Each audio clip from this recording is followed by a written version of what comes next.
안녕하세요, 여러분. 밤새 잘 주무셨나요? 목요일 아침, 오늘도 하루 한 말씀으로 오늘 하루를 힘차게 시작하기 원합니다. 오늘 우리에게 주신 말씀은 창세기 9장이죠. 9장 20절로부터 27절까지의 말씀 제가 봉독해 올리도록 하겠습니다. 노아가 농사를 시작하여 포도나무를 심었더니 포도주를 마시고 취하여 그 장막 안에서 벌거벗은지라.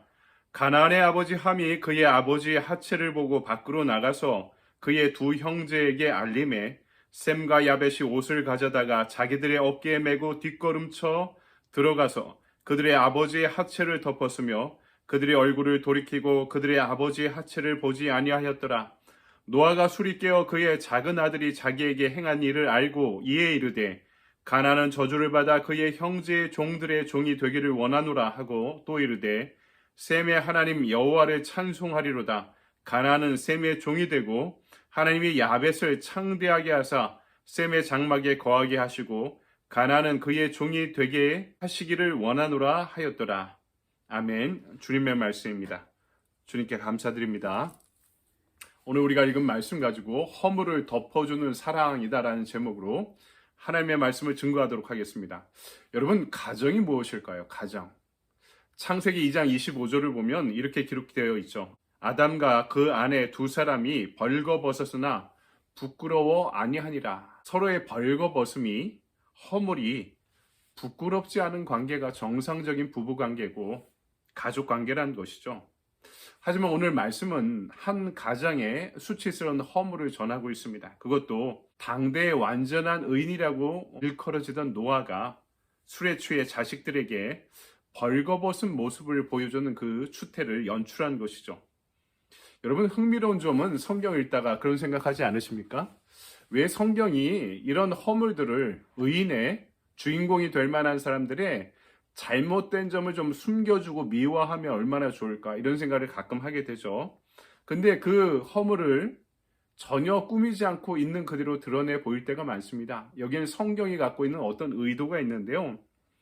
어떤 허물과 죄도 정당화될 수 없지만 하나님께서 이런 사람들도 여전히 용납하고 계신다는 것을 역시 알려주고 계신 것이죠. 하나님의 은혜와 사랑이 그렇다는 것은 무엇입니까?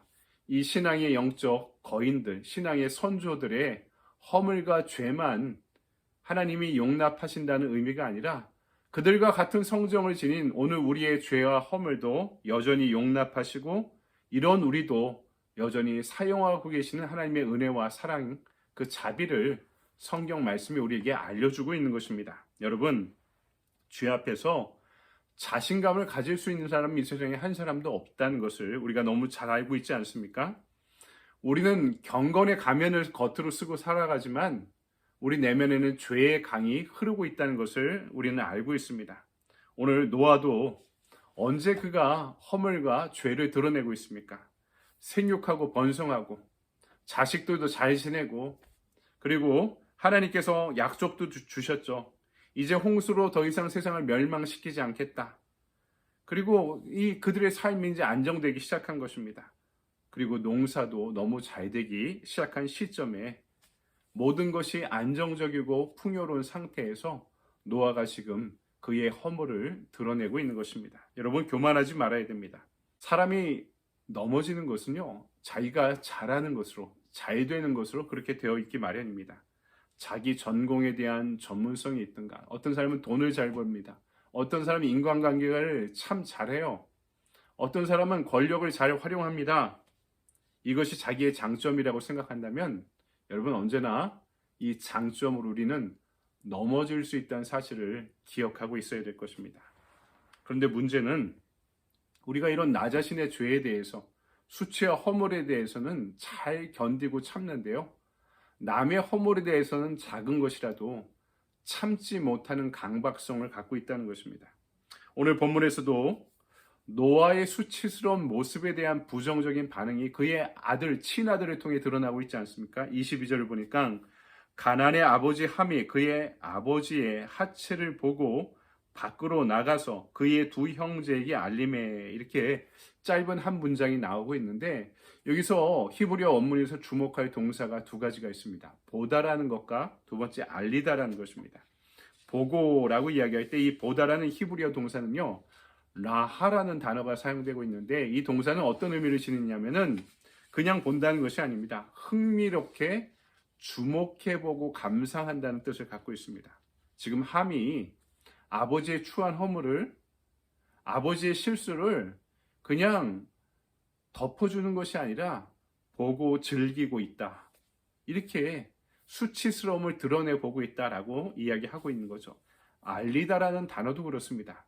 히브리어 원뜻을 보면 고발하다, 떠벌리다라는 뜻을 갖고 있더라고요. 아비의 허물을 즐기고 관찰한 후에 형들에게 다시 악의적으로 떠들고 다녔다. 이렇게 이야기할 수 있는 것입니다. 왜 그랬을까?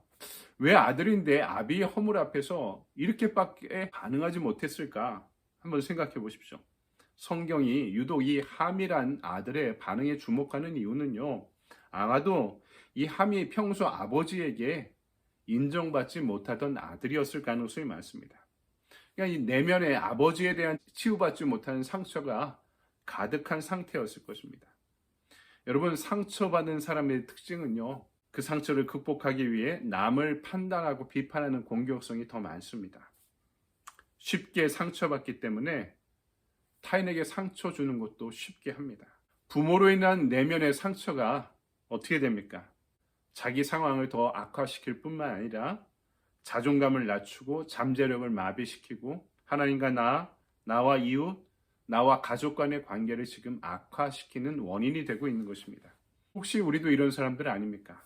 그 사람의 실수가 나한테 피해가 오는 것도 아닌데 그럼에도 불구하고 그것을 크게 만들어가지고 그 허물을, 실수를 일일이 들추고 따지고 있는 게 나의 모습이 아닌가. 나와 가까운 사람의 실수나 실패를 나는 때로는 즐기고 있지 않습니까? 만약 그런 경험이 우리에게 있다면 우리 안에도 우리 내면에 해결돼야 될 문제가 있을 수 있다는 것을 자각해야만 합니다. 순진함과 경건함을 가장한 채 살아가고 있지만 내 내면에도 여전히 죄의 강이 흐르고 있기 때문입니다. 그것이 바로 나입니다. 그것이 바로 우리입니다. 언젠가 제가 기독교 서적 제목을 본 적이 있는데요. 제목이 어마어마합니다. 가게에 흐르는 저주를 끊어라. 이 한때 한국에서 스테디셀러가 된 적이 있었습니다.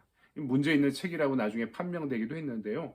대학원을 다닐 때 제가 이 책 제목, 이 책 광고를 보고 뭐 이 개벽다귀 같은 책을 썼나 이렇게 생각한 적이 있었습니다. 이 책을 읽어보지도 않았고요. 근데 이 책의 제목이 저한테 계속 기억에 남게 되었습니다. 가게에 흐르는 저주를 끊어라. 제가 목회 상담을 경험하고 가족 치료를 경험하고 목회적인 임상 경험이 쌓이면서 깨달은 바가 있습니다. 가게에 흐르는 저주? 저주라고 표현할지는 모르겠는데 부정적인 경향성이 대를 이어서 진행되고 있는 것은 분명히 존재하고 있다는 사실입니다. 심리학적으로도 어떤 가게를 가족 치료 학파에서도 그렇게 이야기합니다. 가게에 흐르는 부정적인 경향성이 실제로 존재한다는 것이죠. 통계적으로 이것은 밝혀진 자료이기도 한데요. 알코올릭이 가정에 있으면요, 이 알코올릭이 1, 2대 이상 연결되면은 그 다음 때에서 알코올릭으로 성장할 자녀들의 가능성이요 3배에서 5배 이상 평범한 가정보다 높고요. 조현병 환자가 옛날엔 정신분열증이라고 이렇게 표현했는데 요새 한국에서는 조현병이라고 이 정신병을 이렇게 표현하고 있죠. 조현병 환자가 생길 가능성도 매우 높다는 것이 통계적으로도 밝혀진 사실입니다. 아버지에게 맞고 어머니에게 맞고 자라온 아이들이 이 분노를 해결하는 방법을 몰라서 자신의 자식들에게 나는 아버지처럼 되지 말자 하면서도 그 분노를 자식들에게 또 아내에게 이렇게 종종 표현하는 모습들을 그것이 사회적인 문제가 되는 것을 우리는 바라보고 경험하고 있지 않습니까?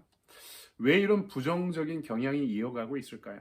반드시 단절되어야 될 게 있는데요. 내 내면의 상처가 나에 대해서 끝나야지 다음 때로 이어져서는 안 된다는 것입니다. 그렇지 않으면 내가 부모 세대로부터 받은 상처를 우리 자녀들의 세대에게 그대로 또 전달하는 매개자, 전달자, 또 가해자가 되고 말기 때문입니다. 여러분, 그렇다면 이 부정적인 경향성을 극복할 수 있는 길이 무엇입니까? 바로 사랑하고 용서하는 경험입니다. 내 아버지를 용서할 때 그래야지만 내가 그 상처를 자녀들에게 물려주지 않게 되는 것입니다. 내 힘으로 안 되죠.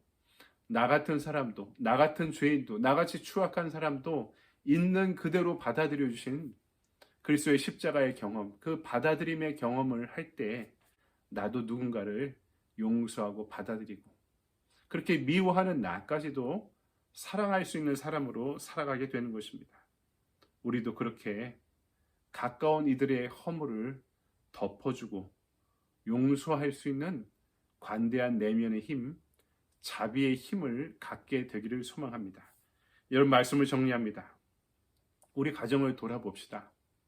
또 영적인 가정이라고 부르는 우리의 교회 공동체, 신앙 공동체를 돌아봅시다.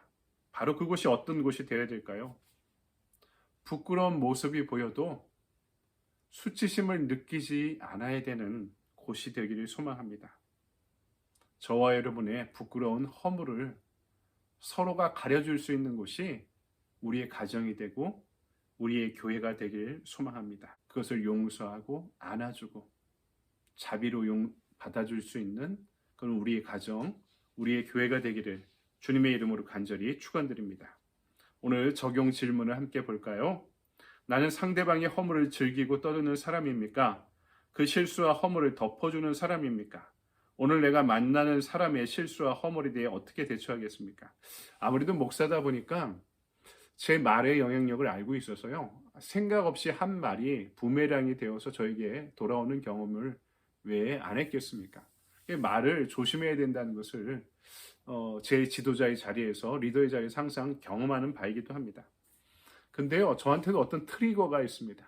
어떤 부분을 내가 건드려졌다고 생각하면 참지 못하는 부분이 저한테도 분명히 있더라고요. 그럴 때는 그냥 말을 많이 하게 되는 저 자신의 모습을 발견하게 됩니다. 오늘 말씀이 저에게도 주시는 삶의 기준, 저희들 주시는 삶의 표대가 되리라 믿습니다. 오늘 우리 교회에서도 분명히 이런 원칙을 정했는데요. 액션 플랜은 이렇습니다. 남의 뒷담화 하지 말기. 내 얘기를 하자고 그랬죠. 남 얘기 하지 말고 내 얘기 하자고 그랬죠. 남의 뒷담화 하지 말기. 이것이 오늘 우리의 액션 플랜이 되었으면 좋겠습니다. 이 말씀으로 승리하는 여러분의 좋은 하루 되시길 바랍니다. 감사합니다.